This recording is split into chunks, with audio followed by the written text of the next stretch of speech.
अस्सलाम वालेकुम, this is Adnan and once again welcome back. आज मैं आपको दुबई में जो सबसे सस्ती राइड है उस पे लेके चलता हूँ। 1 दिरहम में आप वो राइड यूज़ कर सकते हैं। दीरा में गोल्ड सूक है, उसके पास इसका स्टॉप है और इसके लिए कोई टिकट लेने की ज़रूरत नहीं है। तो एक बंदा या आपसे पहले ही पैसे ले लेता है 1 दिरहम, या फिर वो जब आप सारे बैठ जाते हैं तो फिर सबके पास आके 1-1 दिरहम जो है ना वो कलेक्ट कर लेता है।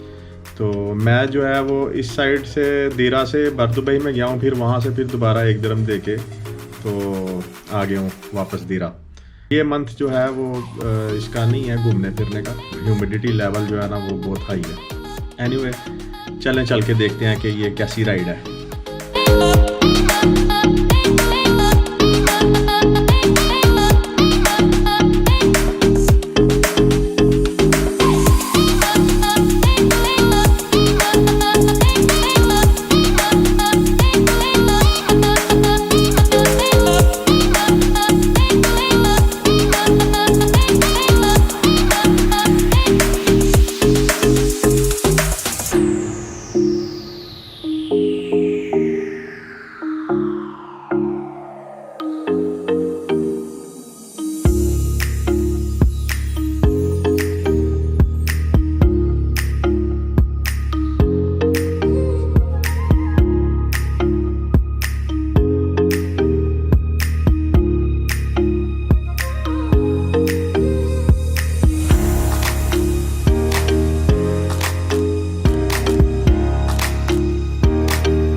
I hope you like this video and don't forget to hit the subscribe button below और इंशाल्लाह मिलते हैं नेक्स्ट वीडियो में।